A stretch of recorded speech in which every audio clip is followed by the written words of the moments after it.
మహబూబ్నగర్ జిల్లాలో ఏసీబీకి రెడ్ హ్యాండెడ్గా చిక్కాడు వాణిజ్య పనుల శాఖ deputy commissioner Venkateswara Reddy. GST permission కోసం అప్లై చేసుకున్న ఓ వ్యాపారి నుంచి 10,000 లంచం తీసుకుంటూ పట్టుబడ్డాడు అధికారి. రవి నాయక్ అనే వ్యాపారి పట్టణంలో వ్యాపార సంస్థ ఏర్పాటు కోసం వాణిజ్య పనుల శాఖ అధికారిని సంప్రదించారు. అయితే నిబంధనల ప్రకారం అప్లికేషన్ సరిగా పలుమార్లు బాధితుడిని తిప్పించుకున్నారు కమిషనర్. తర్వాత 50,000 లంచం డిమాండ్ చేశాడు అధికారి. పలుమార్లు సంప్రదింపులు చేసిన తర్వాత చివరకు 10,000 లంచం ఇచ్చేందుకు బాధితుడు ఒప్పుకున్నాడు.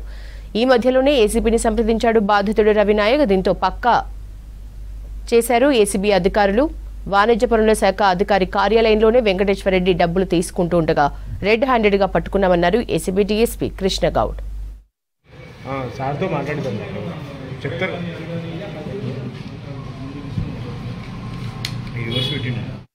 నారాయణపేట జిల్లా మద్దూరు మండలం ఒంటిగుంట తండ గ్రామస్తుడైన రాత్లవ సంతోష్ నాయక్ అనే వ్యక్తి ఇక్కడ మర్రులో ఒక షాప్ పెట్టుకుందామని ఒక షాపు రెంట్కు తీసుకున్నాడు.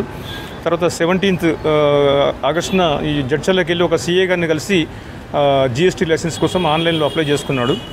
ఆ తర్వాత 22nd ఆగస్టున దీనికి సంబంధించిన deputy state tax officer Venkateswara Reddy గారు వెళ్ళి షాప్ని ఇన్స్పెక్షన్ చేసి ఇదంతా షాప్ సరిగా లేదు, రిజెక్ట్ చేస్తున్నాను, నువ్వు నాకు ఒక 50,000 రూపాయలు డబ్బులు లంచంగా ఇస్తానే లైసెన్స్ ఇస్తాను చెప్పడం జరిగింది.